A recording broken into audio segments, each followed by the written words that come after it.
Hello, friends. Welcome to Healing the Divide. I am your host, Scott Feinberg, and today I am joined by professional athlete turned entrepreneur, Drew Thompson.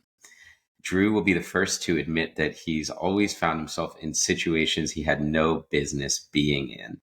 Selected in the second round of the Major League Baseball draft at just 18 years old and becoming a business owner in his hometown with no business degree or college education are just two examples Drew believes would never be possible without manifestation, positive visualization, dedication, discipline, pure intention, and the support from others. Following a career plagued with injuries and adversity, he fell into a depression which would birth not only the darkest days of his life, but also what would become the beginning of a spiritual awakening. After years of suffering from both physical and mental injury and ailment, he would eventually learn that truly without the darkness, there is no light. An advocate of self-education and self-exploration, Drew credits mindfulness, meditation, and psychedelics as key factors in rewiring his mind, transporting him to what he claims to be the healthiest mental state he has experienced to date, an unconditional sense of sustained happiness that he hopes everybody can find and experience. Drew, thank you for being with me today, brother. Thank you for having me. It's an honor. Always had much love, respect, and appreciation for you. So to be able to have this conversation is feels great. Yeah, it's mutual, and I'm so grateful for the opportunity to extend the conversations that you and I sometimes have about the journey of life and into this format, so that we can widen the conversation. And really, the way I'm imagining this podcast flowing today is just, inviting folks that are listening to be part of this conversation. Two guys that are working on themselves and trying to offer something to their community, and what that looks like on the outside, but also what that looks like on the inside. What's the internal dimensions of entrepreneurship, of navigating adversity, of shaking off our family of origin conditioning and claiming our own narrative and our own path. And I'm really looking forward to this. So I want to just, if you're open to sharing a little bit about your story to provide some context to the conversation. What was it like for you as a kid growing up? What were the ideals that were instilled, the dreams, visions, hopes, plans that you thought were going to be one expression? And just kind of give us a little background story if you're comfortable with that. Yeah, for sure. I'd be happy to. So all those things definitely started at a very early age and pretty heavily before I even really had an opportunity to feel things out for myself, to even kind of reconsider what it was that I ever wanted to accomplish. 1986 was not only the year that I was born, but it was also my father Robbie's rookie season in the big leagues. He played for the San Francisco Giants for 10 years. He was a starting second baseman. He was an all-star, gold glover, silver slugger. Just had a hell of a career for himself. And if I back up even further, he, in a sense, kind of comes from nothing. He was always undersized. No one expected him to have the career that he had. So I took these things on again before I even realized, and it just kind of really opened my eyes and my mind to what truly is possible at a very young age. Not only that, but more specifically, as I grew up, I saw like everything about me and him, if I'm wording that correctly, and there were so many similarities, and my passions seemed to be his passions, my strengths seemed to be his strengths.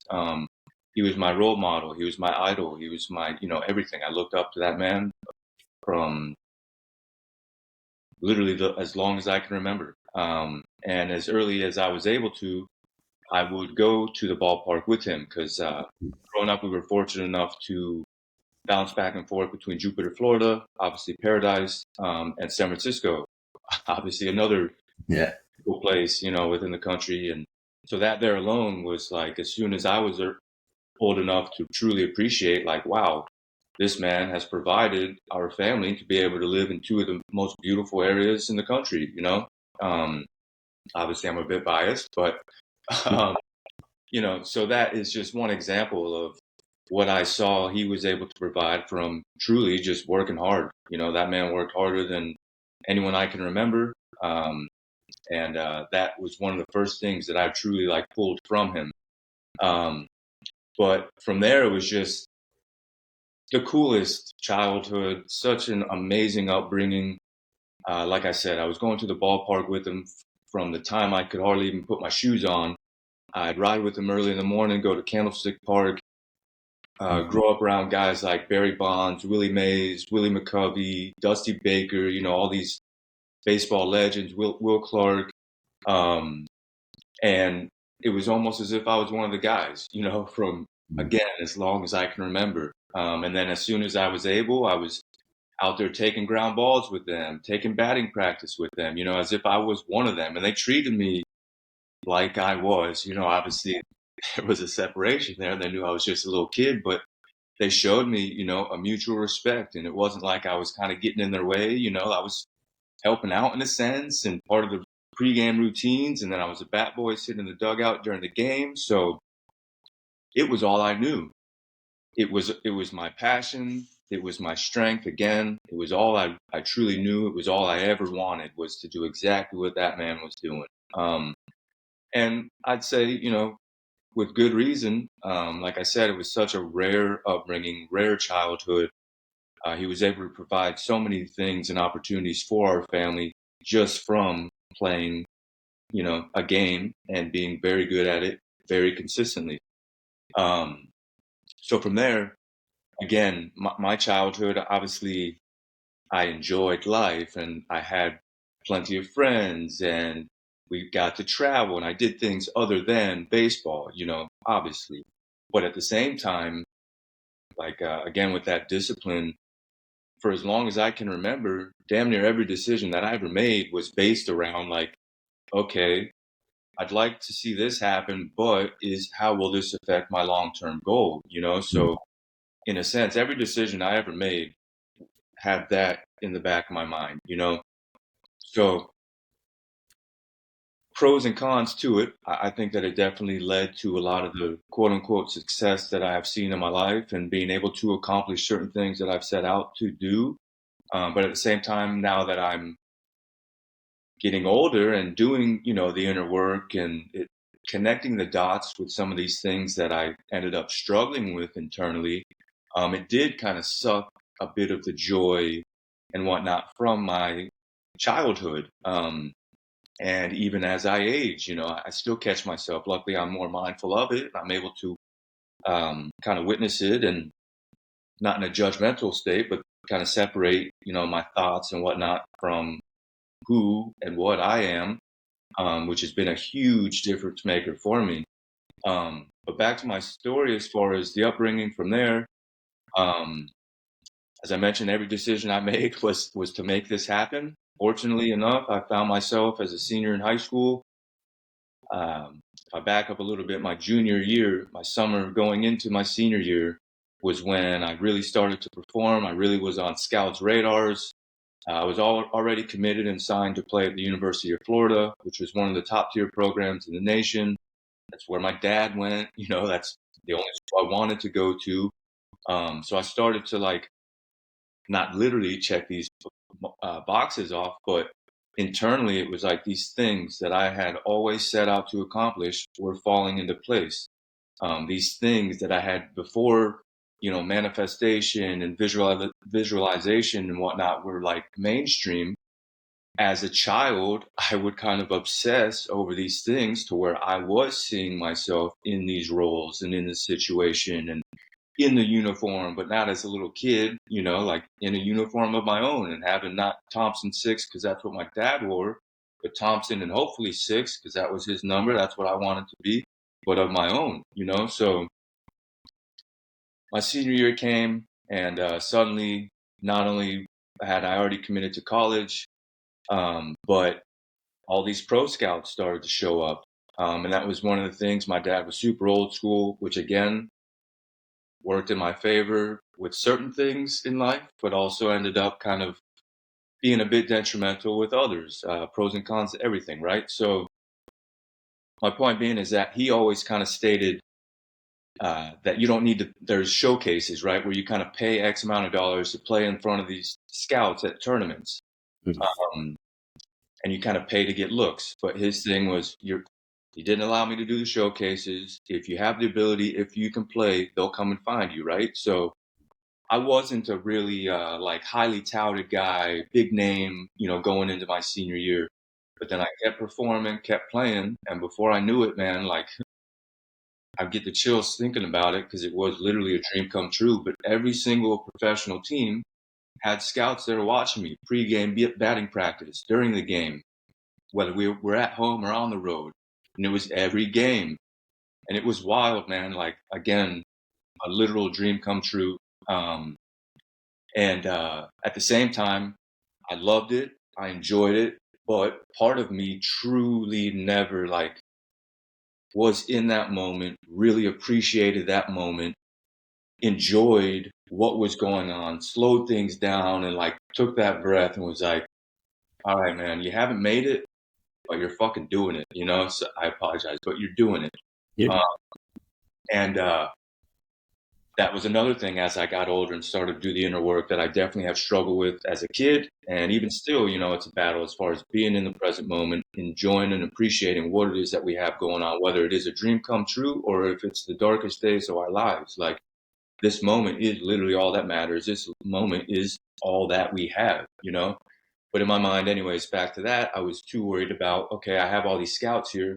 If I was 3 for 4, I got 3 hits, but I got out once. In my mind, I was like, damn, I should have got that 4th hit. Like just always too hard on myself, always trying to do too much in a sense, because it was kind of hardwired in me.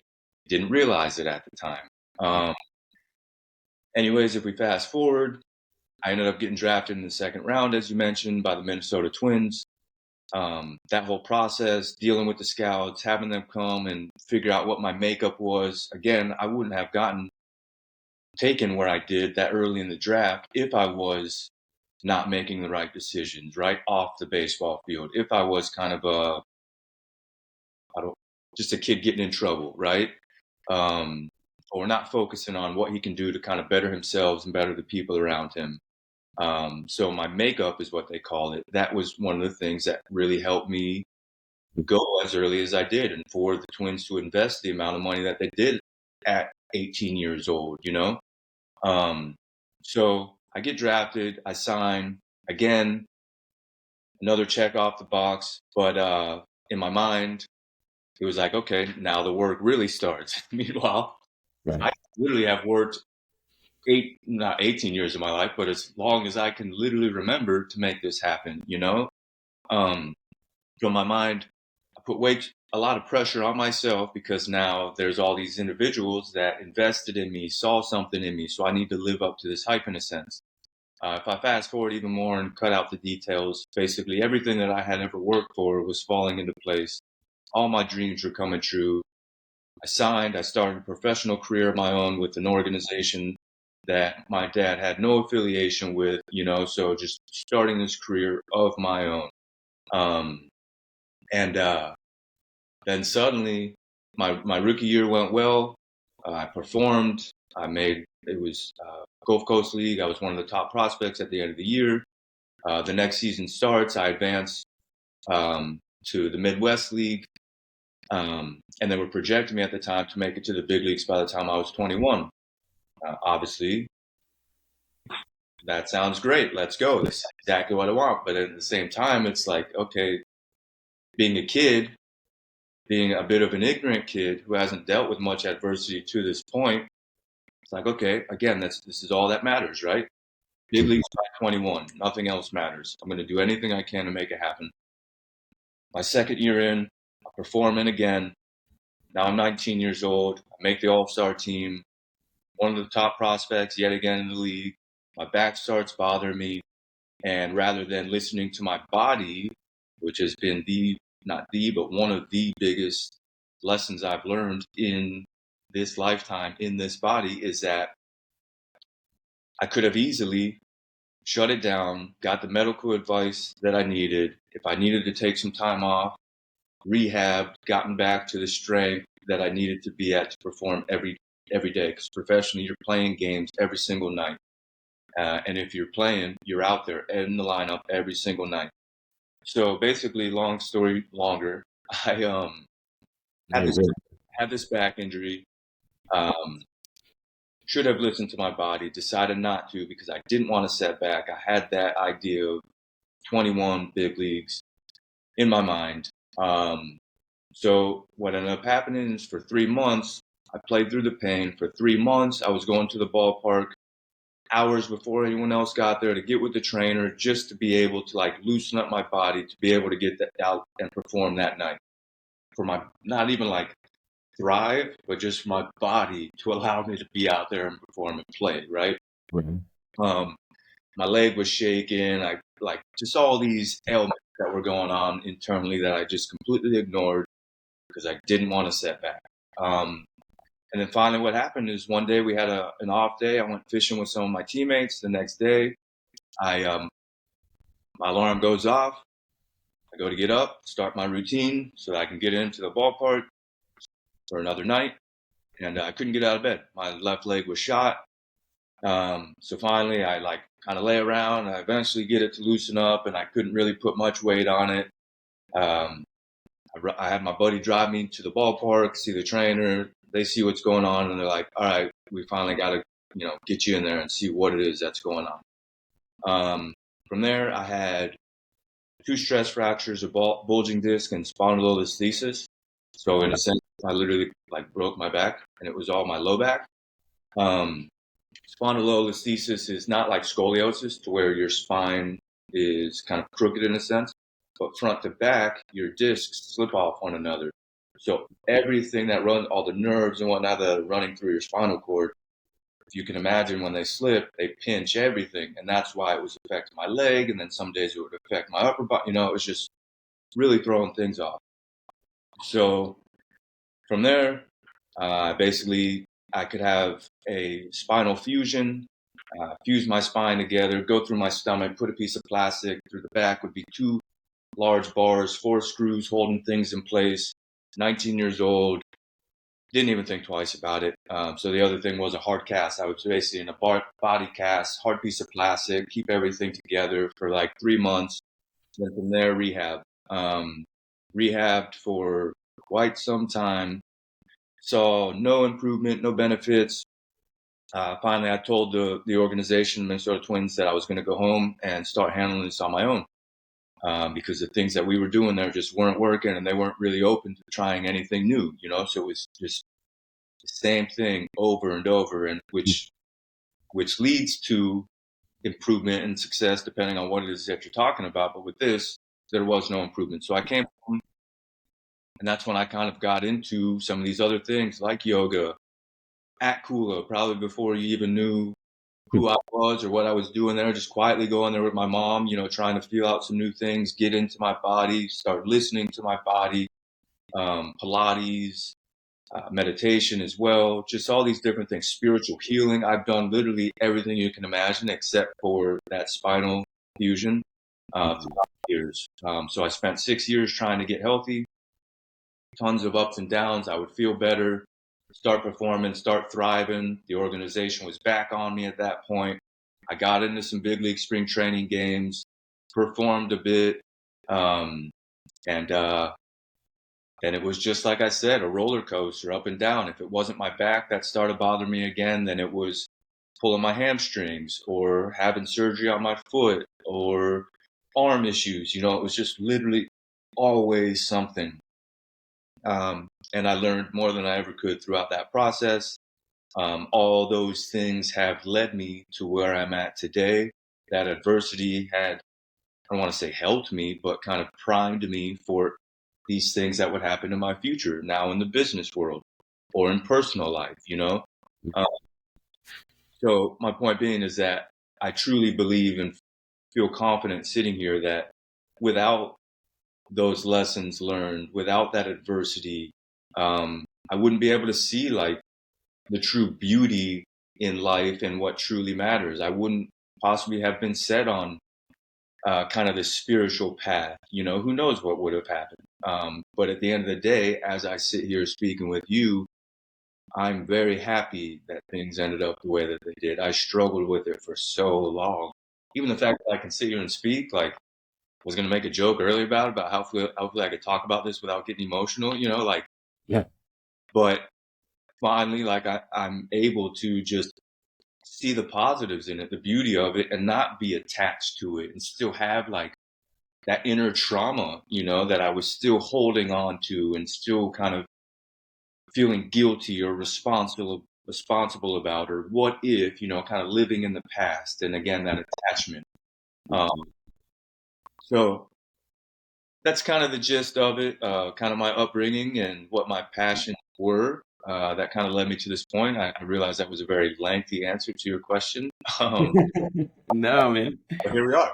Yeah, here we are in this moment that you said, we have this one right now, and it's a blessing to get to share it with you. And thank you.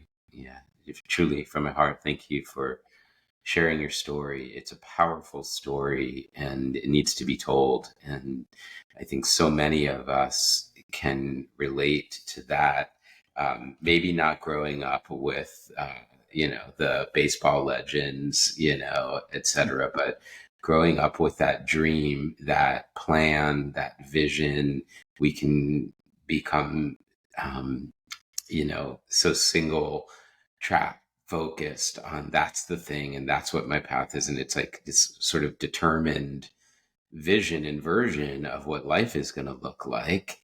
And then life has other plans for us. And what do we do with that? And I'm always inspired by what you've done with that. But before we go into that piece, I, I think just looking at that relationship that you had and have with your dad, like that's just to be like a little boy. And, I just feel like as guys, sometimes we're like, we don't open up, we're not vulnerable.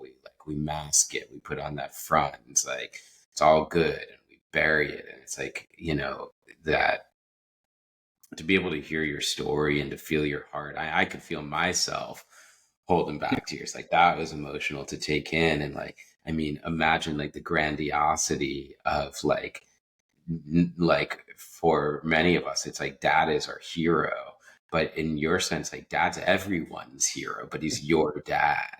And you're out there, candlestick in the morning. I mean, it's so extreme, that version of what that father son relationship that's so special is. And it can also be, filled with so much wounding, and not necessarily from the place of like I'm trying to hurt you, but sometimes it's like, meaning well, and yet it I don't know, man. In my version of that, it's like, my dad has been a great dad, like such an unbelievable human being to me to this day. Um and sometimes in his yearning to like that positive visualization and you can achieve and all of it, but being so young and hearing those teachings, it's like it can put so much pressure on us. And I know I paid it forward. Like, I went to University of Florida as well, and when my son was in middle school, he's in eighth grade. He's like, I want to go there too. And I could see that feeling, and it's like, okay, so like we're getting ready to go into high school after the summer. Like, what's the plan? How are we going to get there? What are the habits that we need to instill? And, all of it, like what kind of classes, what's the roadmap to get there? And I sat with him and like had him write it all down on a piece of paper.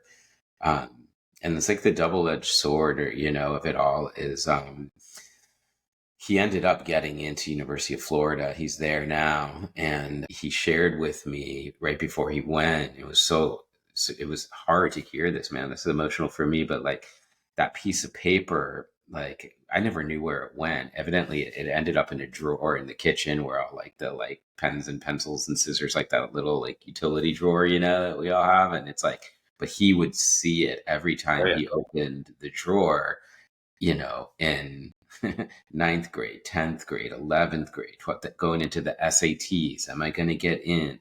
The pressure that I unconsciously paid forward and what that mounted on him. It's like, on one hand, it's like as fathers, like we want to like extend this like belief and empowerment, but what that does to a person that doesn't have the ability to do something with it quite yet, it's like we get attached to this future that we're just not in yet, and it's like we make a self out of that. And and he shared, I'm so grateful he had the courage to share with me like that was hard for him retrospectively. um and I went home and I tore up the paper and I threw it in the garbage, and I went found it, and it's like, I love you just for being you. And it's that father son journey is really something. But on top of that, a piece of what you shared. Well, actually, I'll pause for a second. Is there anything that you want to add into that, like relationship with your dad, and like how did that evolve, and where is it now? I feel like, especially for the guys that are listening, like understanding, like really pausing and being present with the father son dynamic it's where so much gets modeled for us, and the stories that the behaviors, the patterns that we inherit, the idea of what a successful life is that we inherit. And it's like, am I fulfilling my own story, or am I like writing someone else's? But what if I want it to? It's so complex. Yeah, exactly. I can relate to a lot of things that you're speaking on, and I think the most powerful thing, and it like literally gives me chills just hearing you say it, is the fact that you tore up that piece of paper and you let Kai know, that no matter what, I love you just the same. Mm-hmm. That is one thing that wasn't necessarily there, and didn't truly like realize that or feel that until my baseball career came to an end, until I did decide to retire, because I wasn't going to continue brutalizing my body and causing permanent nerve damage. Um, so I just want to commend you for that. And I'm sure you realize how powerful it is, but truly, like from the bottom of my heart, how powerful that truly is, that simple act. Because that is something, that I definitely struggled with. To touch more specifically on kind of our bond, our relationship, my father and I growing up Yeah, please. was incredible. Like probably not much like it. Um, and but at the same time, it was very, and I don't want to speak negatively about the man, especially since he's not here to defend himself. But what ended up being very conditional, and off the field, aside from baseball, that was basically my siblings and I all together as a whole could do very little right, um, Mm. and could do very little to kind of live up to his expectations and to please him and to feel that uh, love, uh, unconditional love. Just hurts to say, but it wasn't really there. And then, as I mentioned, when I did retire, and when I retired, I had a bitter taste in my mouth about the game because it wasn't on my own terms, right? Like it was kind of rugged from underneath my feet overnight, in a sense. Overnight being 6 years of rehab, but that injury just kind of wiped everything from me. So after that, I didn't want anything to do with the game of baseball. I couldn't, I literally wasn't prepared internally to do. I couldn't watch it. All these guys that I played with and against, making it, having careers of X amount of years that were not very talented, like, so it's tough to accept. But my point being is that once I kind of completely walked away from the game, whether it was playing it or appreciating it, watching it, any of it, our relationship kind of took this merge and we kind of went separate ways in a sense. And then we didn't have a common bond of any sort at that point. As I mentioned, he's super old school, and aside from baseball, it kind of hurts to say, but he's never really, he likes to fish, but has never really had any other thing he's been passionate about, has never truly done the inner work, not even for a day. So we didn't have too much to kind of like, nothing was kind of jiving there, you know, and then it was a lot of kind of just butting heads on things. And then we were both kind of in a dark place at that point, and it just, for years it was a struggle, truthfully, and we didn't speak much. We didn't see each other much, even living down the street from one another, you know? And again, it just kind of tears me up inside talking about it. But it's something that I've been working on and I've been dealing with, and I've been connecting the dots and making sense of it. And I don't judge him for it. I don't knock him for it. You know, I don't have any resentment towards the man. And now we're improving, you know, like we're able to go grab lunch and have conversations and things like that, and see each other for who we are, you know, and look past the years of a bit of conflict in a sense and friction. So it's a work in progress, you know, as is everything. But to answer your question, it was great, then it was real bad, and now it's getting better. And that's just kind of life in general, you know, the ups and downs. But I do, again, I know that I brought it up, but I'm still just kind of getting the chills thinking about it, just the way that you handle that situation and the relationship that you have with Kai. I just want to commend you for being such a positive uh, father, role model, you know, all the above. Thank So you. respect to you. Appreciate you, bro. Like, thanks for saying that. And yeah, it's hard sometimes when we feel like maybe we've hurt the people that we care about the most. Mm-hmm. And what I've learned, one of the things I've learned on this journey is that that's inevitable. That like we're like as humans, like we do have this capacity for repair, and that we can circle back, and it's never too late to have that conversation, even when like the person's not alive anymore.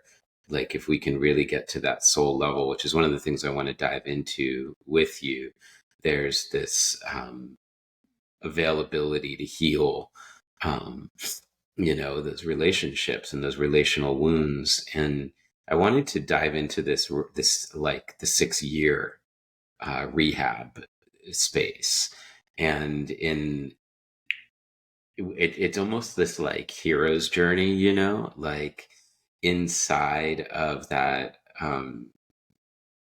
Yeah, and it's funny. There's a saying in one of the Native American traditions.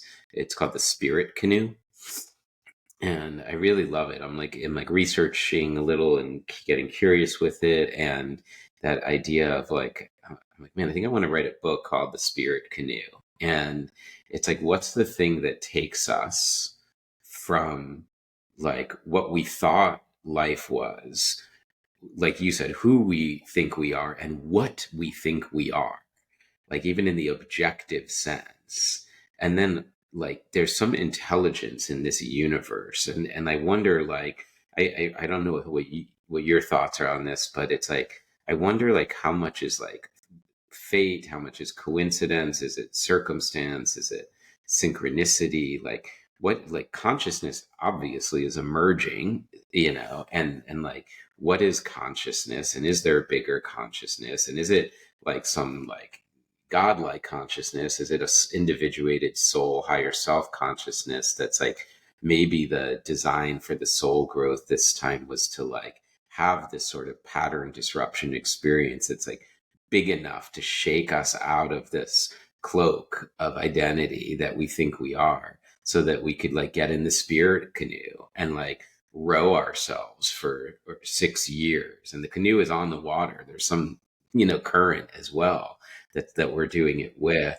But it seems like that 6 years is what redirected you to maybe a new definition of what success is.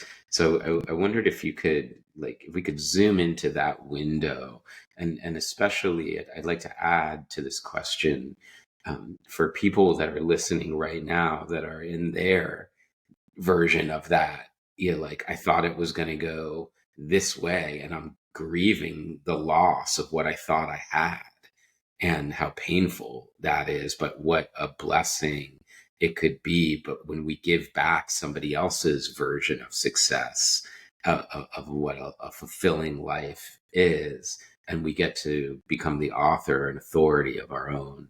So what was that like for you, and maybe slower motion of like, the struggle, and then like what were those alchemical inflection points that felt like this is pieces of you coming back to you? Yeah, I love that as far as the canoe.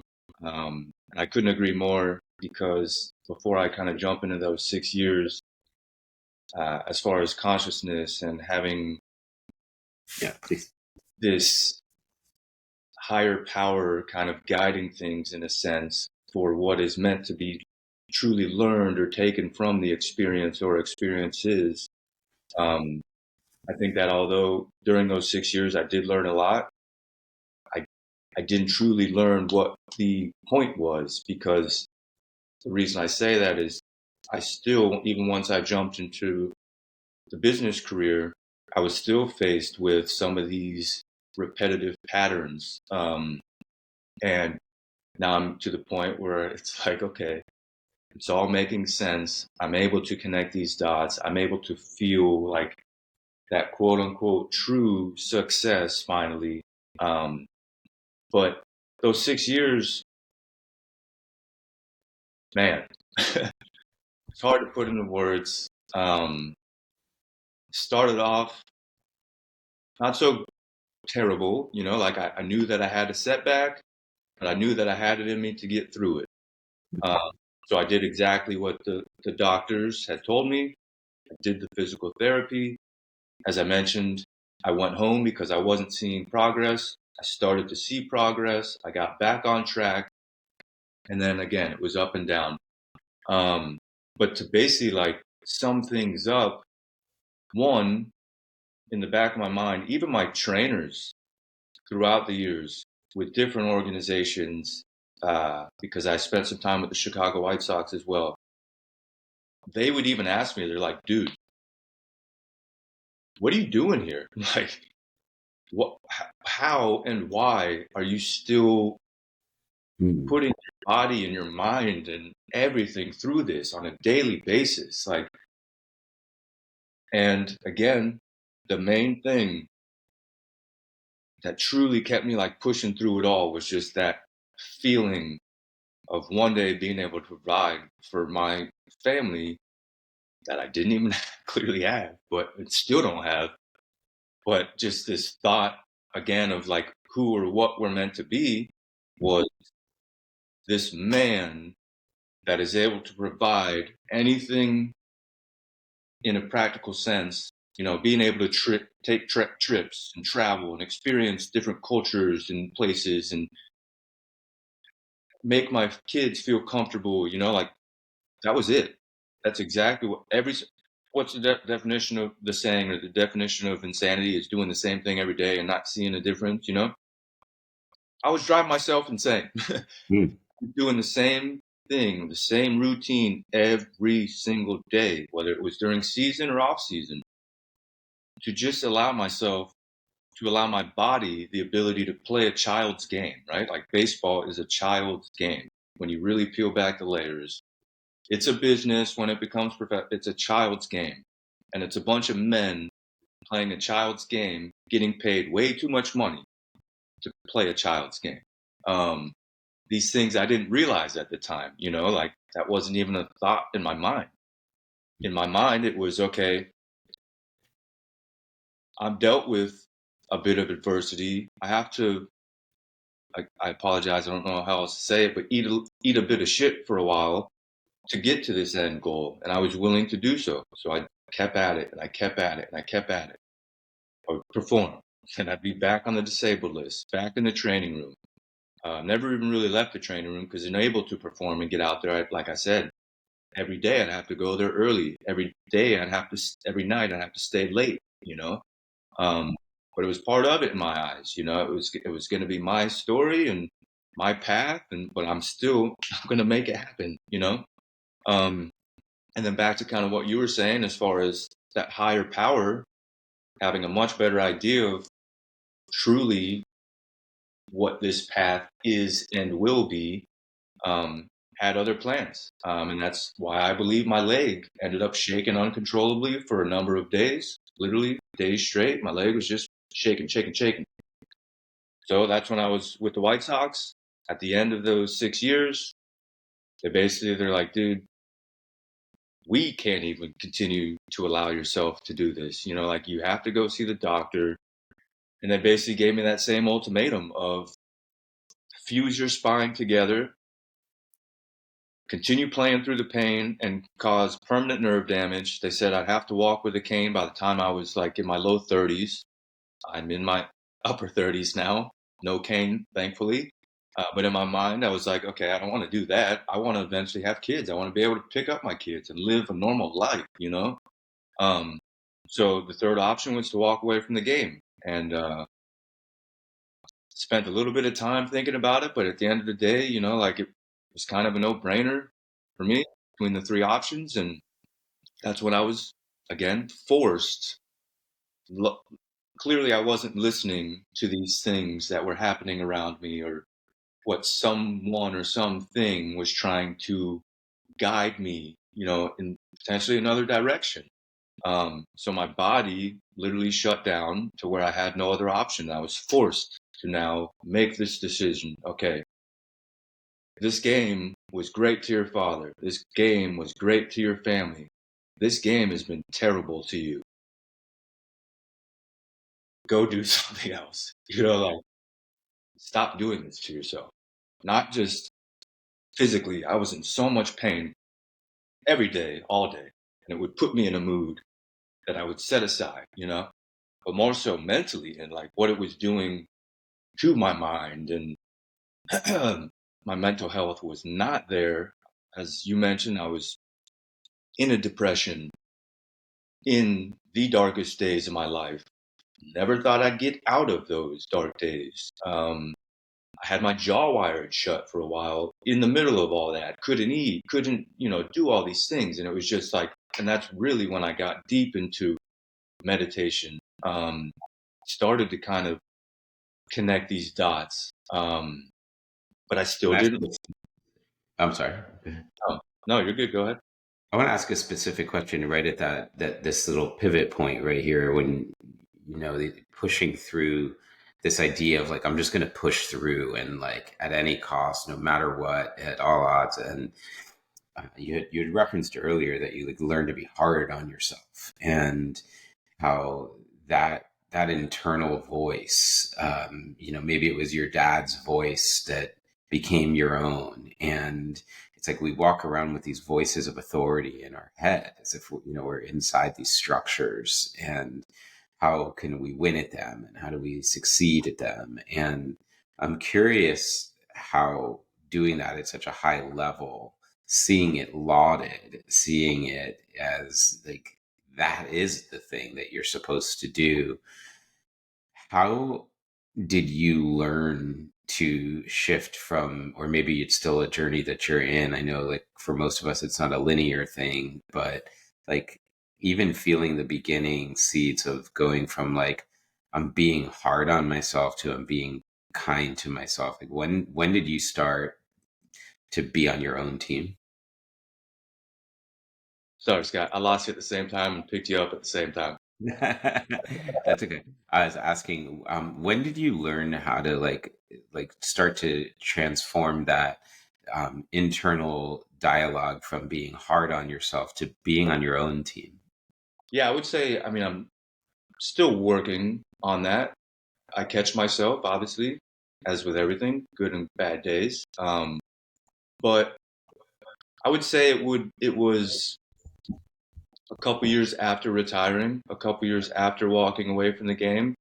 Um, I don't think I've mentioned, but I've been helping out with the Jupiter High School baseball team now, which has been an incredible experience, my two true passions colliding. But one of the big things that I want to kind of get them to realize at an early age that would have helped me so much is that, like, as you mentioned, this sense of identity that we have of who or what we are, even aside from baseball, is not that. Like, I'm not my name, Drew. I'm not a baseball player clearly anymore, but even when I was, like, that's not who or what I am. I'm not this body that we see and feel, right? Like, I am simply that consciousness. And there is no greater or higher power than love. Um, so why would I have this feeling, energy, sensation of anything other than love? Not only for those around me or anyone that I come in contact with, but most importantly for myself, right? Like, I always had this love and appreciation and whatnot of others, to a sense where, like, sadly, a lot of people have the ego and they hold themselves above others. I hate to say it, but my father is one of them. But it was like the opposite, right? Like, I saw everybody else having something that I didn't have.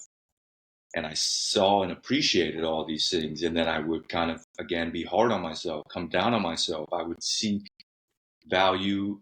The value that I found was from performing, again, a child's game. Like, when I look at that now, it's like, how foolish in a sense could I have been, but again, obviously we all learn at different phases of our lives. We all have to go through certain things in order to learn these lessons. And I think, to answer your question, that was probably a couple years after walking away from the game, still dealing with that, depression.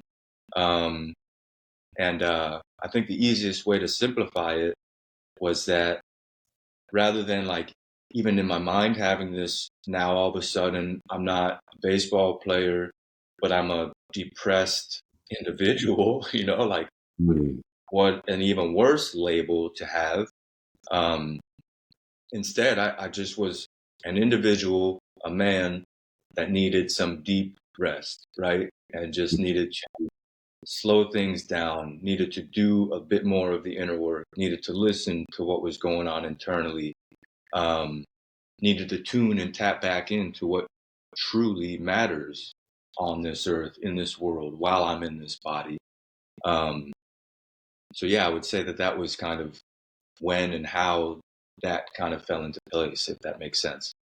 It really does, and it's that trust the reroute. It's like maybe baseball did give you something, like it pointed you back to you, and it was like you're knocking so hard on this door, and the door is saying, like, this isn't the door for this incarnation. It reroutes you that way, and it redirects the energy in this other direction, and that's painful at some level, to the degree that we're identified. I think is the degree that we struggle and suffer. And it seems like really at the heart of healing is this matter of self identity. And when we're able to do the work that shifts the core of identity, it does sometimes look funny that, like, we're like, oh, I thought fulfillment was going to come from, like, hitting the ball over the fence, right? Like you said, like, when you're like, it's a little kid game, like, it's really like throw ball, we're playing catch, we're hitting balls, like, and we think that, like, that's going to, like, represent the fulfilling aspect or dimension of selfhood. And, like, it's like, there's no way. But our whole society confirms that we're living in an agreement reality where, by and large, everybody can co-sign on the illusion by pretending that happiness is hitting the ball over the fence. And all of a sudden it's like, but I want to hit the ball over the fence, and I'm good at hitting the ball over the fence, and I can, do all these things. And it's like, no, that's not it. No, that's not it. And like, the pain of that's like a divorce. It's like divorcing the identity of who I thought I was, where I thought I was going, what I thought this life is. And all of a sudden it's like, the dying of those false identities into this expansion of rebirth, right? Of something that is simultaneously feeling new, but couldn't be more ancient, or maybe in fact timeless, right? Like birthless, deathless essence of self, and how that completely reframes the experience of just being, like the awe of being, like you're saying in this moment. Like, I mean, sometimes, dude, I'll think about like it, like something to get an outside perspective, like if an alien civilization descends upon Earth, and like, do they care like your job is, money, what you're like if you could really look at us from a third person neutral perspective, the things that we've made matter are fucking bullshit by and large. None of it.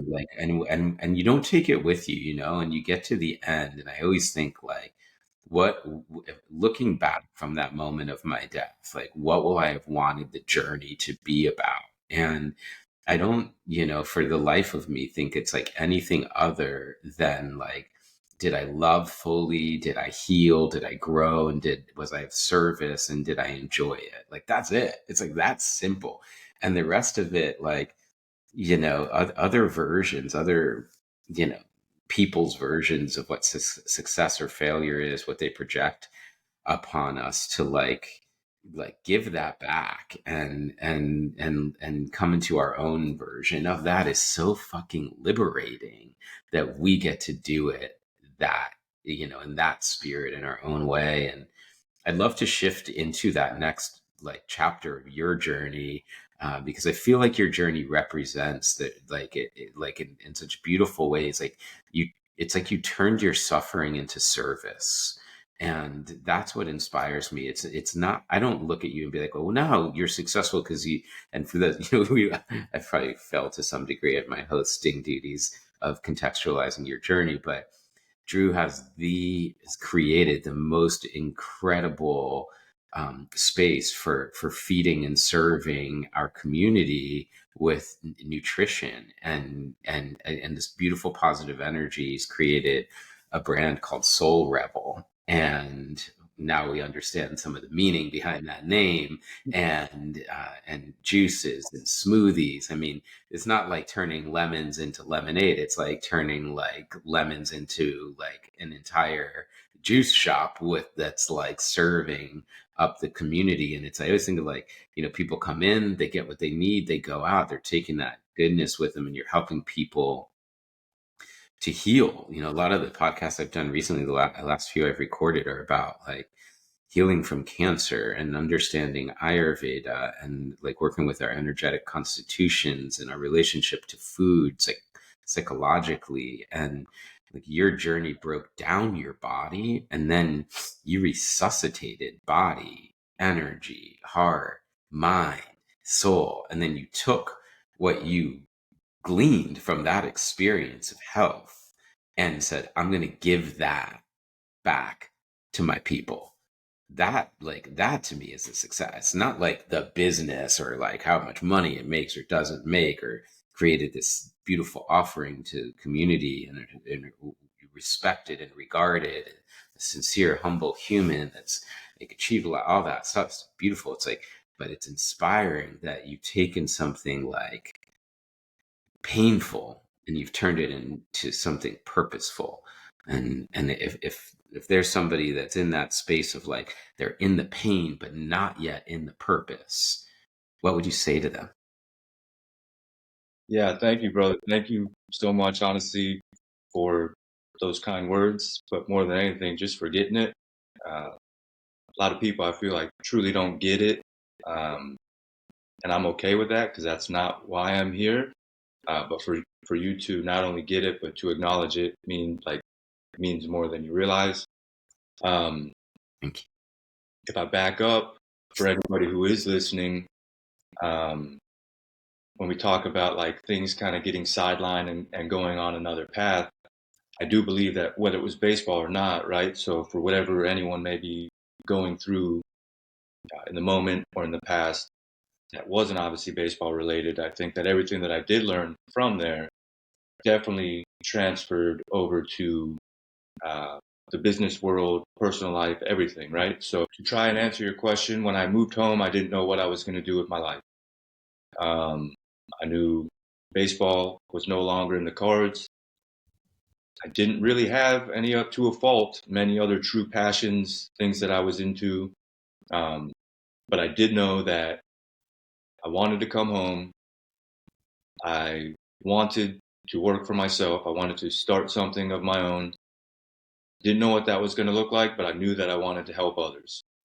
Again, didn't know what that was going to look like. As you mentioned, turning some of that pain into purpose. For me, it was learning and realizing throughout that process how important our health is, right? Whether it is physically, whether it is mentally, emotionally, spiritually. There's all these different aspects of quote unquote health. And I think that I was fortunate enough, it's strange to say it, but fortunate enough to truly get checked into realizing and having to realize like all these different aspects of health and how important our health is. And without our health, we're not able to show up for others the way that we would like to. We're not able to feel the way that we would like to in our bodies, right? So for me, I didn't have a college background, didn't have a business degree, didn't know what I was going to do. But I did the inner work and I started to sit with my thoughts and basically connecting some dots. And before we knew it, there was this opportunity to create something special within the community. It wasn't so rebel at the time. It was my first business back in 2014, I believe, was when we started in Tequesta. But for me, it was all these different things that I was into now that baseball was in the past, like that I knew long term would bring me that joy, happiness, satisfaction, quote unquote success. But it wasn't a matter of I'm going to start this business so I can make X amount of dollars, right? Like to a fault, that thought never even crossed my mind. Still, no decision that I've made to this point has ever been based on that. And I wish there was a way to kind of like get people to realize that in a sense, but at the same time, like that's kind of my ego speaking up, like, oh, I wish people would realize where I'm coming from rather than just staying on my path and not being concerned about all that I can't control, right? So the only reason I say that is because back to, having pure intention and truly believing that nothing that I've accomplished would have happened without it. When I did start that first business, again, it was a lot of meditation, but manifestation, visualization, putting things down on paper. Every single thing that I wanted to happen, every single thing that I visualized materialized. And that was another time and experience that I was like, okay, this stuff is too powerful to deny it. This works, like there's no other way around it. So from there, back to the intention, it was truly to do just that, to bring something to the community that was just that communal, right? The people that were working with me, not for me, with me, it was one of my brothers and every other individual on that staff grew up with us, right? They were from the area. They played team sports or they were friends of friends that we connected with beforehand, like every single person on payroll. It was incredible. And just the energy that you felt in that place because it was very pure. But on top of that, not only was it an opportunity to create a positive work environment for these individuals that at the time were kind of fresh out of college, right? They were younger, just out of college, weren't quite ready to jump into that career. So it was like, okay, let's go. I'm starting this. If you'd like to be a part of it, I think you'd be a great fit, right? Like knowing that this is it. This is the way it's meant to be. So that was a small part of it, creating that positive work environment, a positive culture within the community. But more so back to the health aspect of things, it was okay. We don't have anything like this in the community. All that there was at the time, when it comes to smoothies, was tropical smoothie and Jamba Juice. Not to knock anyone else or what they're doing, but there's no true integrity in those products. It's a lot of fillers, sugars, sweeteners, things that, not only don't help with your health, they, if anything, are kind of detrimental to our health. So Trap or it's like I'm when going it to came get to a sense of, coffee. Oh, sorry, I cut you off, man. Go yeah, ahead. by design, Yeah. um, but so it was an opportunity now to kind of subtly give these individuals, these residents, locals, expats, all the above, an opportunity to not only in a environment that I hope to be peaceful and welcoming, positive, but to get these nutrients that our bodies need in order to thrive on a day-to-day basis, no matter what it is that we're trying to accomplish. Even if you're sitting, not to knock anything, but if you're in a cubicle, at a desk, you still need to take care of your body, right? In order to function at our highest capacity. Um, so again, there was nothing else like it. And then at that point, there was no one doing the acai bowls, which again are great for us, for our bodies, compared to a lot of the other options out there. So then it was like, okay, we have these ingredients. No one knows what acai bowls are. We have the stuff to do juices. Might as well do cold pressed juices. Again, I mean, it's pretty damn good for you. Some people believe in it, some people don't. But when you peel back the layers, like, how can it be bad for you? Especially on top of, again, all these other alternatives and options. What's going to be better, drinking a fresh cold pressed juice or grabbing a soda, So it was just, again, a way to subtly create this platform that has these different angles of positive intention, um, that I truly felt confident. Again, I had no business starting a business, had no experience, none of it. But I knew at my core, because of what the intentions were, because everything was so pure, that it was something that the universe was not going to deny. So we roll it out and it just takes off. So that kind of answers it. And then, but I would love to touch on, I know that this is kind of a side thing, but to go back to the intention and the purpose, turning that pain into purpose. It's weird for me to say, and I'm trying to I've never said it out loud, so I'm trying to figure the words to put it out there. But as I sit here speaking with you, the way that I could sum up what I think my greatest success is to this point is staying true to that purpose and not being distracted or blindsided to what others may see as success. As far as I have, after time of never thinking about opening a second location, I opened up another location.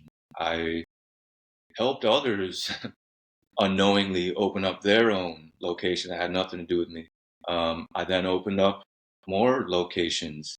Um, However, a lot of these different opportunities came to this halt because there was no longer this synergy of what we truly cared about. Back up to my first business, that's exactly why we ended up splitting. They were into things that I was not into. I was into things that they did not care about. It led to some friction, and it was best for us to part ways. I bring that up because the same patterns Mhm. said to themselves. And I, rather than, again, getting kind of distracted by what others may see as success and open up as many locations as possible so I can make more money, I haven't done it. I've always, when I've had the decision to stay true to what I believe in, or to kind of sell out in a sense so I can kind of take the easy road to a fault in a business sense, I've always stayed true to what I felt to be my purpose. And as I sit here and speak with you, I think everything else aside, that's what I feel the most quote unquote success from, is to staying true and doing what I think is not only in my best interest, but most importantly, the best interest of the community, the best interest for our team, those individuals that I work with for years now, some of them. Um, and it feels good not only to do that, knowing kind of the negative impacts in a sense, again, when it comes to finances and this, that, and the other, but just where I am now, how I feel now, speaking it aloud to you, like I know that I'm still on the right path, and I feel proud, not in an egotistical sense, but in a spiritual sense. Consciously, I feel proud to be where I am today and to have made those decisions. Um, and I know that I kind of went off, No, it's beautiful. but I hope that answers the question to an extent. It really does, because it speaks to the friction of staying, true to our path. So if we turn pain into purpose, and then there's the allure of money, really, and success in those traditional terms, you're almost back to where we were at the beginning. If you were to take that temptation route, and Sorry to cut you off, but and social, like with the baseball and with the business, it's kind of the same thing, like these things that truly don't matter, but it's almost like by design that now society believes it's all that matters, Again, sorry to cut you off, but keep going. so that temptation, because it's like it can be addicting to people because you're getting that confirmation from the external, status, etc., but it's not real confirmation, it's projection, and then you're buying into it, so that like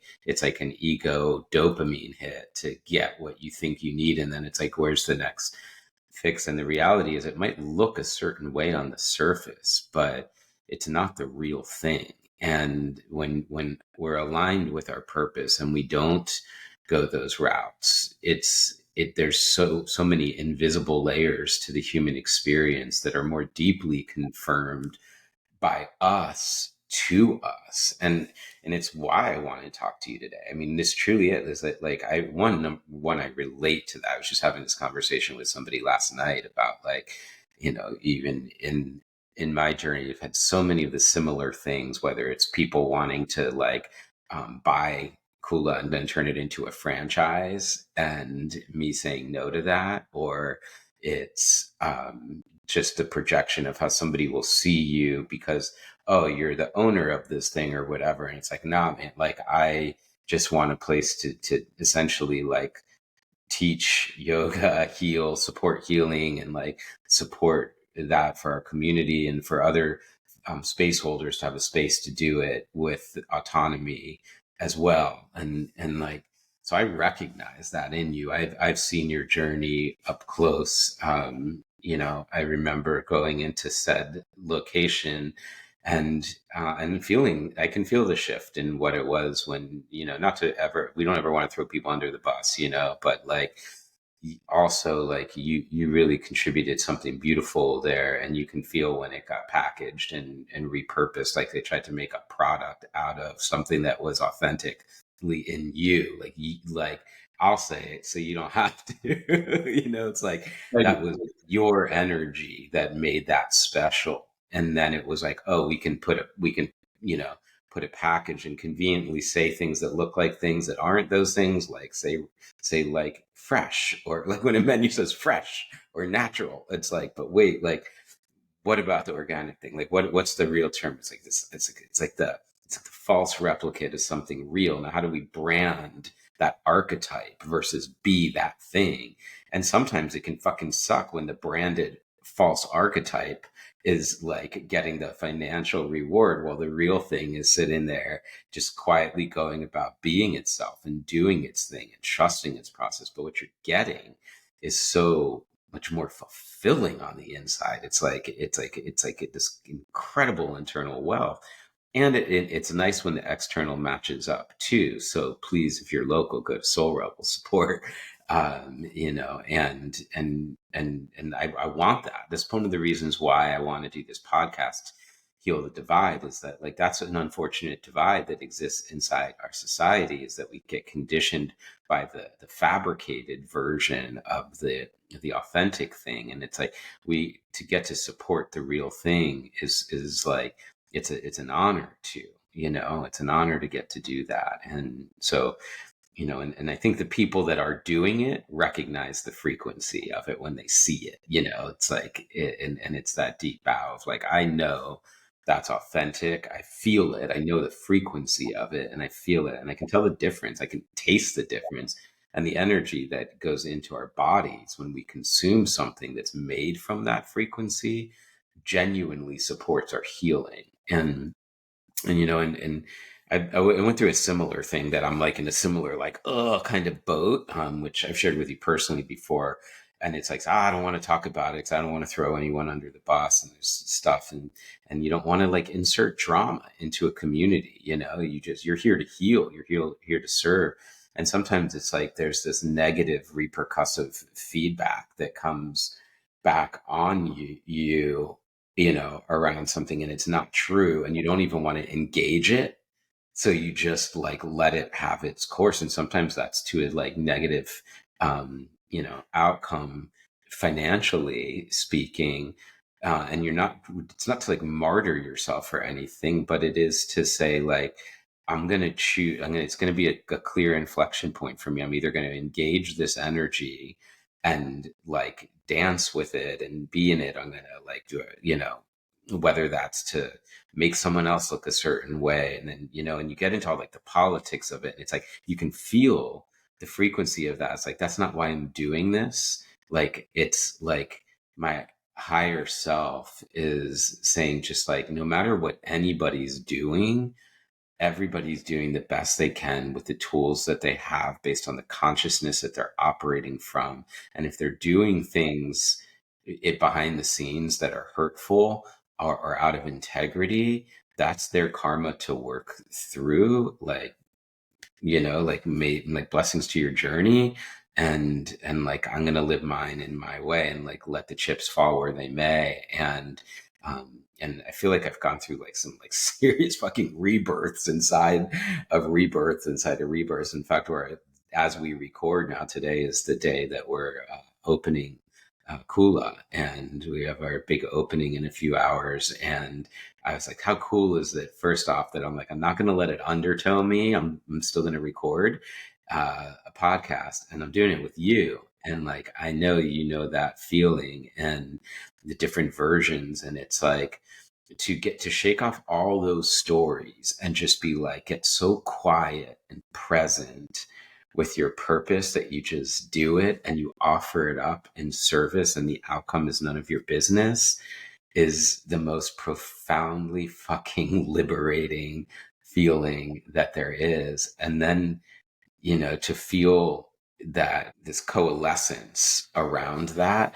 because we are waking up as people, and we do recognize that, and we do crave that. And you used the word pure before, and I think that's such a powerful word that you inserted into the conversation, because when we can align with that pure intention, it might not be on the same timeline as the prefabricated model version to scale, but it's like, man, it's the richest part of life. It's not just about like breadth of scale, but depth of soul. And I'll take that any day, over, skimming the surface. And so I have so much props for you for the way you've been doing it. And I want to shift gears yet again, because um, you've mentioned in your bio that psychedelics were helpful, meditation was helpful.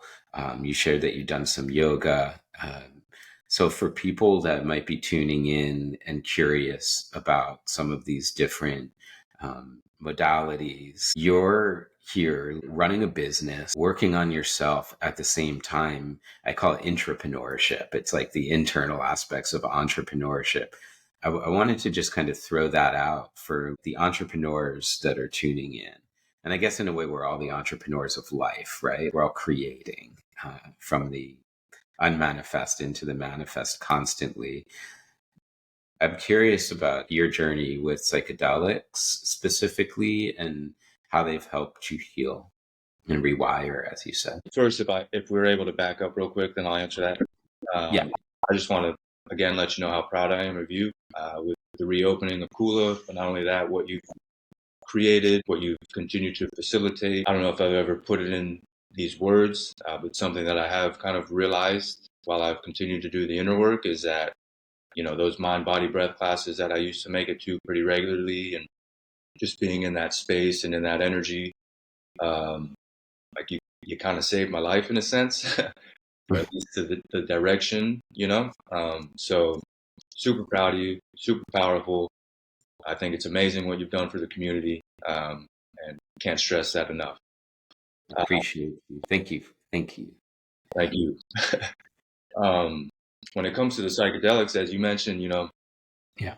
big difference between recreational use and as a form of therapy or to emphasize or dig deeper into the inner work. I've done a bit of both. I think that I have, as you mentioned, a whole lot more from when there was actual purpose behind it. And nowadays it seems like that's kind of more of what I'm into, with good reason. But yeah, from psilocybin, LSD, DMT, ayahuasca, ketamine, they have literally changed the way that I see everything, the way that I think about everything, the way that I feel everything. I think the biggest thing has been, so with like, more specifically with ketamine, what I was able to pull from that, and again, it's in a therapeutical setting. But what I was able to pull from that more than anything is kind of how we discussed earlier, as far as like, we are not this body, we are not our thoughts, we are not these labels or these expectations or these projections that we believe that we are, you know. We truly are just pure consciousness. And through that, I was able to, as wild as it sounds, remove myself from my body, become the witness of my body, of my thoughts. Um, and that's kind of when it truly all began to make sense. Like, okay, this is it, right? Like, we are, before we even have the opportunity to think for ourselves, we're kind of hardwired a specific way. And I think that it is through truly all these different psychedelic usages and purposes that have done just that in rewiring my mind. Ayahuasca in the same, you know, the ability to, without effort, just sit, right? Just sitting there and being projected without any thought, effort, anything specific, not even too much intention, right? Just the medicine transporting us to these childhood traumas that we didn't even necessarily realize were traumatic experiences, reliving the experience through a completely different, almost set of eyes, and from a completely different perspective, that then you're able to realize, like, okay, that now makes sense. And then from that, the acceptance of that experience, that again, we really don't even have any understanding or belief that it had that much of an impact on us, it then is able to connect so many different dots that lead to where we are currently, but also the things that we have felt to date, right? So the depressions and all these different things and emotions and feelings that start to almost make sense a bit more. To whereas beforehand, it's like, at least for me personally, I can only speak from my personal experiences. When I had in the past felt, the depression, these specific emotions or thoughts that again were kind of beating myself down, it doesn't make sense, and you almost have that thought of like, why am I feeling this way and nobody else is, right? And why am I triggered when something happens to when it just sends me down kind of this negative loophole of emotions, and it just really made sense of a lot of different things. Even going back to my relationship with my dad, my experience with ayahuasca um, was the thing that kind of triggered us kind of rekindling that relationship that we had and changed the way that I subconsciously looked at him and almost judged at his ways. As you mentioned before, we are all just individuals, just pure consciousness, trying our best to do what we can in this moment with what we have to offer, right? So, as I mentioned, he hasn't necessarily done much of the inner work. He, as with all of us, was hardwired a certain way, and that's all that he knew.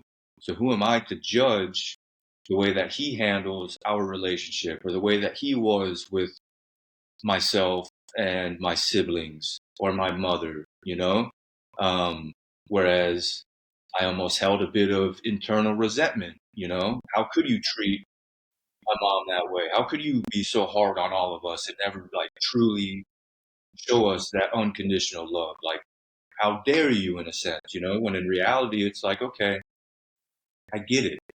You know, it's not like he was doing it to punish us. It's not like he was doing it to try and place this fear within us. Unfortunately, that's what ended up happening, but it wasn't his intention, like he literally was doing the best that he could. He literally loved and loves us to death. He just didn't necessarily know how to go about that or to show that correct way. Or he still is dealing with his own internal demons, as we all are.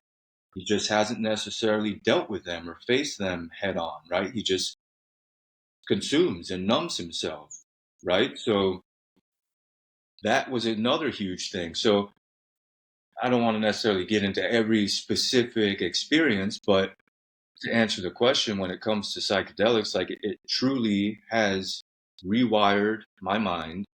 It has the ability, it is medicine, especially ayahuasca, and especially even ketamine, um, the others as well, if with the proper purpose and, as you mentioned, the setting and the frame of mind and what the intention is, like all these things are so powerful. It's very easy, as with anything, to abuse it and to not, use them for the proper purpose.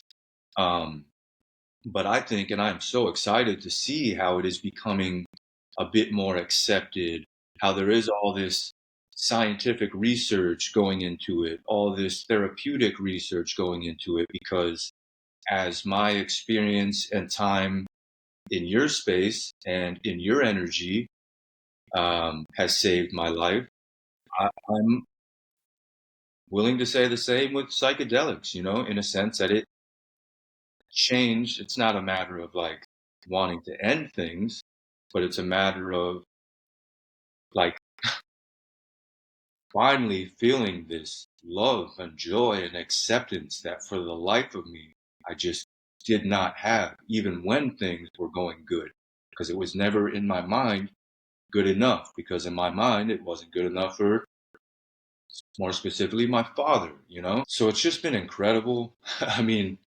not only is it mind opening and mind blowing at times and just so enjoyable and just this sensation of euphoria and nirvana and all these things that like I truly feel that we even subconsciously as individuals are kind of striving and searching for, that when we're able to consume these different medicines, again, the proper setting and attention, just how powerful they truly are, and how, I can't say it really any other way than rewiring the way that we see, feel, just everything around us, appreciate, tapping back into what truly matters, and almost being able to filter through all the bullshit.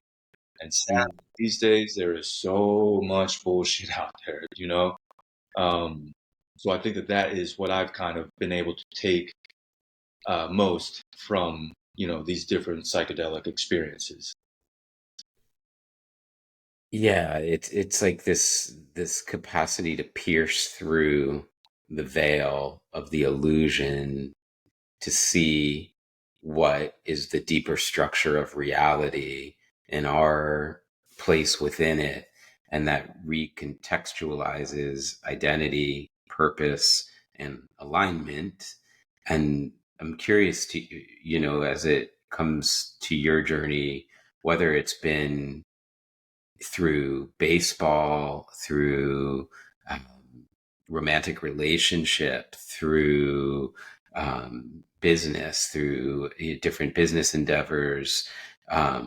It seems like the part of the common thread has been like, I'm moving in this direction. And then it's like, oh, wait, it's like it turns and redirects. And I wonder, like, how like the introduction of these inner work tools has altered your relationship to the future.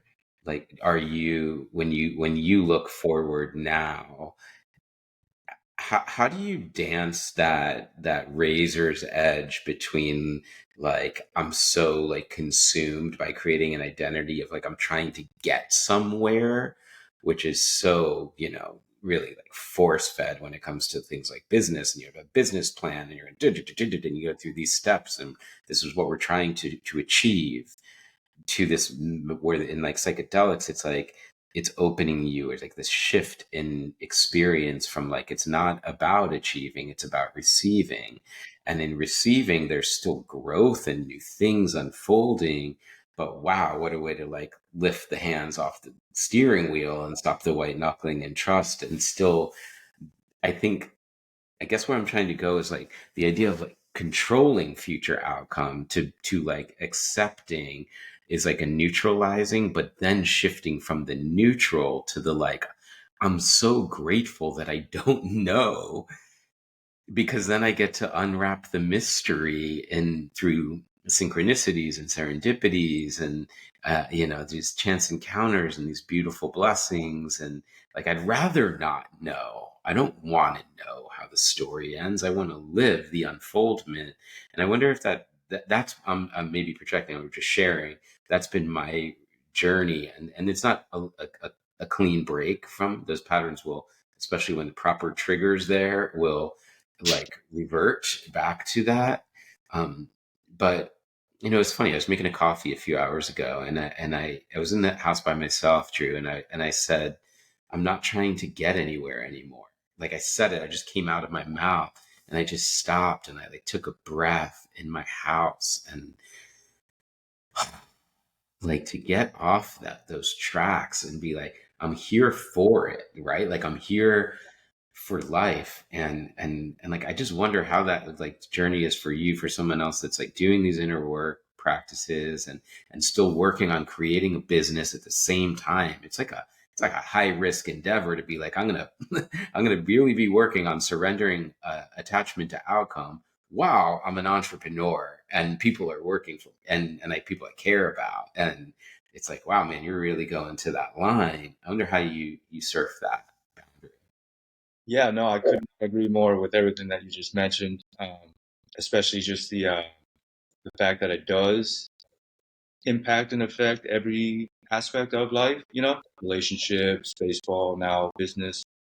Um, but I think the best way that I could put it for me specifically is that I have 100% always been to, like you mentioned, okay, I have this end goal, no matter what it is.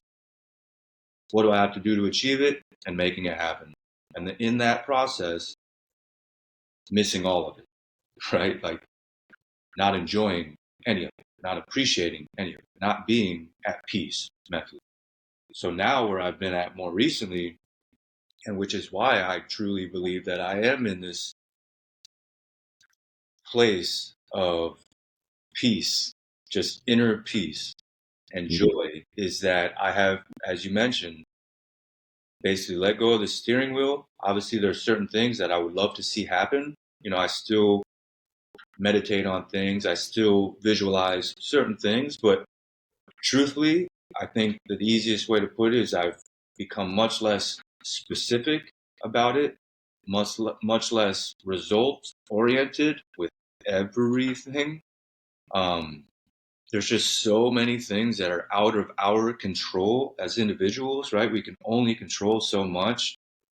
And I, in the past, have been so just kind of battled with that and fought that because of what I wanted to accomplish, right? So now where I'm at with it is, again, just kind of surrendering to what will be, knowing to an extent what I would like that to be, but more so than anything, like kind of peeling back the layers and becoming more vague that I don't need this, that, and the other to happen in order for me to be happy.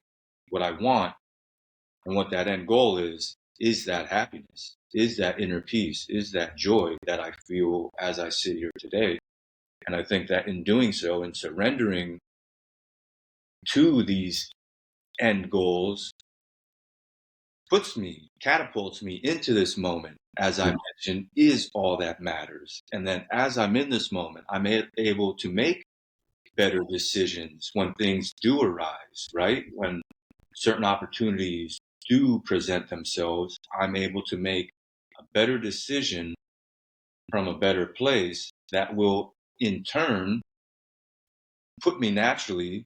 The universe is going to put me exactly where I'm meant to be anyways. So who am I to sit here and try to force it or guide it? Like I'm just now surrendering and allowing myself to be guided whichever way that may be, and enjoying every aspect of it, the highs, the lows, like you said, just kind of riding that wave, surfing that wave. And that I think is one of the most important things that we as individuals can do in life, because like I said, we can only control so much. And it's almost like, at least through my experience, the more that we want to control something or hold on to something or not be ready to let something go, that's when we get reeled back into that negative state, that darkness in a sense, or that sense of control or attachment, when in reality, it's like, okay, just let live, let love be free, and in turn, everything, at least to this point, has fallen into place, has brought me to a better place mentally, physically, spiritually, emotionally, that I ever thought was possible. Like, I can't emphasize, man, this thing called life has been a fucking struggle for me. When things were up, when things were down, it's been tough.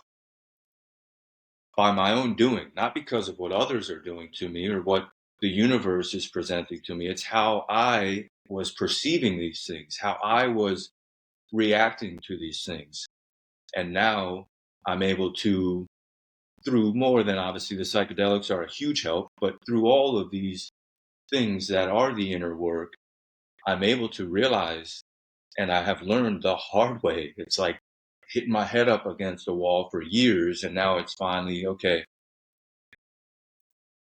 it's time to let go of all these different things that we've discussed. And it's time to trust the universe and trust everything that's happening and trust that where we are right now, where I am right this moment, where you are right this moment, where my neighbor in this little apartment that I'm in right now in this moment, we are all exactly where we're designed to be. And it's up to us to find that happiness, that joy, that sense of fulfillment where we are, because no one else is going to give it to us. That's for damn sure. No other individual is going to make us feel whole.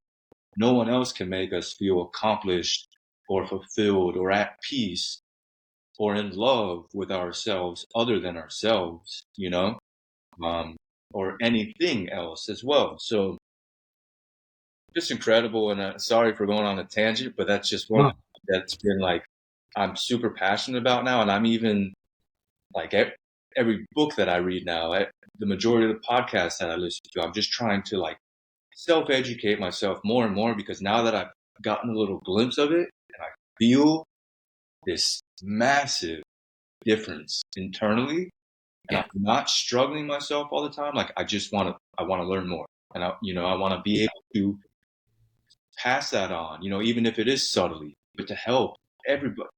Man, and I'll end it here as far as this topic, but one of the things that I would like to get across is that as I've been dealing with my own stuff, it was a huge eye-opening experience coming home.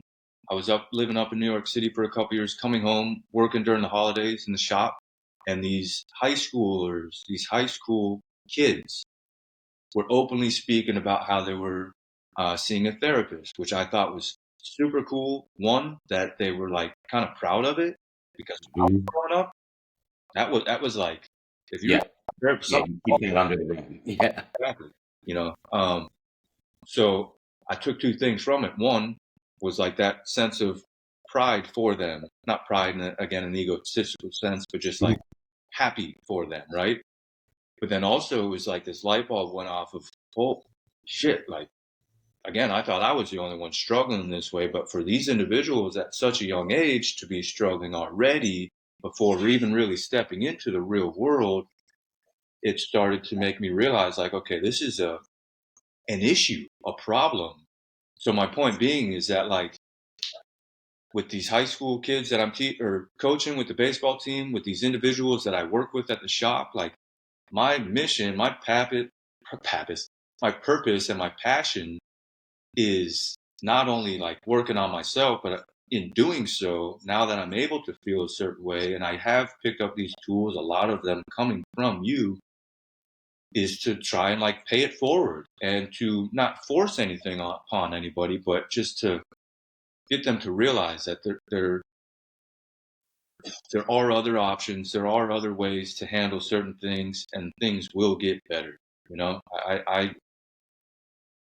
to sum it up, like something that when I meditate, something that I repeat to myself at the end of every meditation is continue to generate sustained happiness, continue to travel the world, and continue to help others do the same. And that's exactly what I want to continue to try to make happen, not for myself, for these other individuals, because I know what it feels like. I know how much that hurts. I know the pain and the struggle that we as individuals go through. And I don't want anybody else to feel that way, So that's kind of where I'm at with it now. Thank you so much. And it's interesting in the pay it forward, it's almost like a be it forward or something, like just by you being who you are and the organic results of the things that you're doing to love yourself and to heal and to nurture and take care of yourself. And it's like it oozes out, and it's felt in things like the energy of like looking in someone's eyes or hearing the tone in their voice and their body language. And it's all these subtle spaces that we can feel this felt sense of resonance that rubs off. It's as if that feeling, that energy, because it's the core of the truth and that's what you're uncovering, since it's like the shared root of all of us, so it's already in all of us. So just by one of us being in that. It's like it ignites it. It's like a fire logs next to each other, and one of them goes to that core fire, and all of a sudden it brings fire out of all these other logs, and so there's this sort of virality inside of truth. And when we're resonating at that frequency just by being ourselves, we're sending that transmission out, and it like catches and it goes. And I think we're in an incredible moment of human existence right now where we are seeing a lot of archaic structures of consciousness really, you know, it's like they're getting loud. It's like if you look at the microcosm of like the ego screams before it like it loses the core of identity. It is gonna We're gonna like hold on the tightest, or you go into like an ayahuasca ceremony, and it's like the like agony precedes the bliss. And it's hard to understand sometimes when we're in these collective moments of so much suffering in the world. But it is fascinating that while that intensity spikes to these wars and that mindset, that we're also starting to see, you know, at least one, in my view, presidential candidate speak a different language from a different frequency than we've seen. We're seeing like acceptance of these medicines come into the mainstream. We're seeing, like you said, teenagers talk openly about their therapeutic journey. We're seeing businesses like ours that are choosing purpose over profit sometimes, and staying true to that, and like trust and what it takes to do that, and choosing to support each other. We're seeing podcasts